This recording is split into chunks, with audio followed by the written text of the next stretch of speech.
Hello there, welcome. Hope you are having a wonderful day today. If you haven't already subscribed, followed, liked my channel, please do so. It really helps my channel to grow and I am very, very appreciative.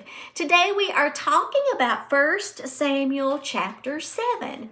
And in today's chapter, it begins by talking about Israel being in a state of mourning for around 20 years.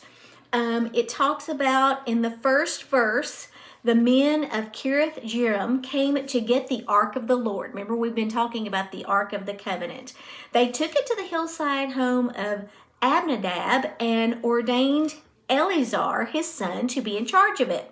The ark remained there for a long time, 20 years in all. During that time, all Israel mourned because it seemed that the Lord had abandoned them.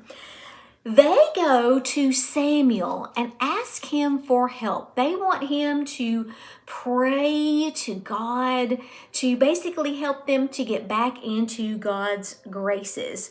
Samuel steps up and he tells them, okay, here's what you need to do. You need to turn away from this idol worship and turn your hearts toward God's. Get rid of all of those idols you've been worshiping. They gathered so that Samuel could pray for them, and the Philistines heard about this and planned an attack. They felt like this would be the perfect opportunity for them to attack the Israelites.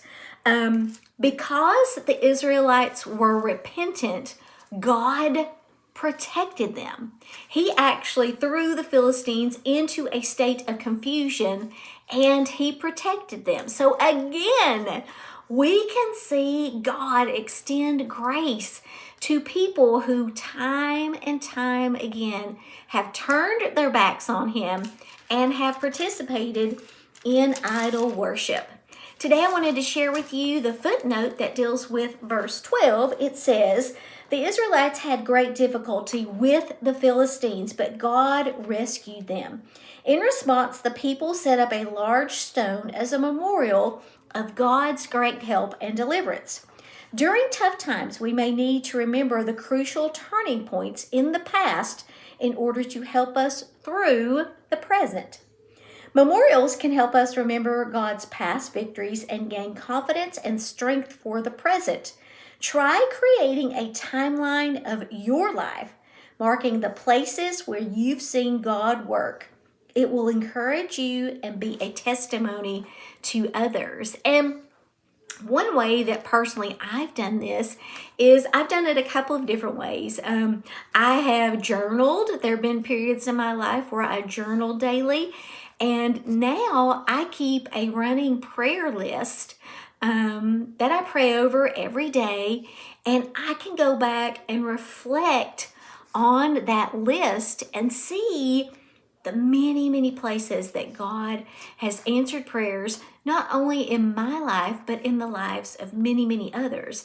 So I encourage you, if you haven't done something where you can kind of keep a track of things happening in your life so that you can reflect back on that and see God's goodness, I encourage you to do that, whether that's through journaling or simply writing down your prayer list and being able to go back and look through that even years later to see how God is always good.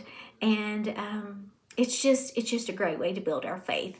So thank you guys so much for watching today. Have a great rest of your day. I'll see you next time.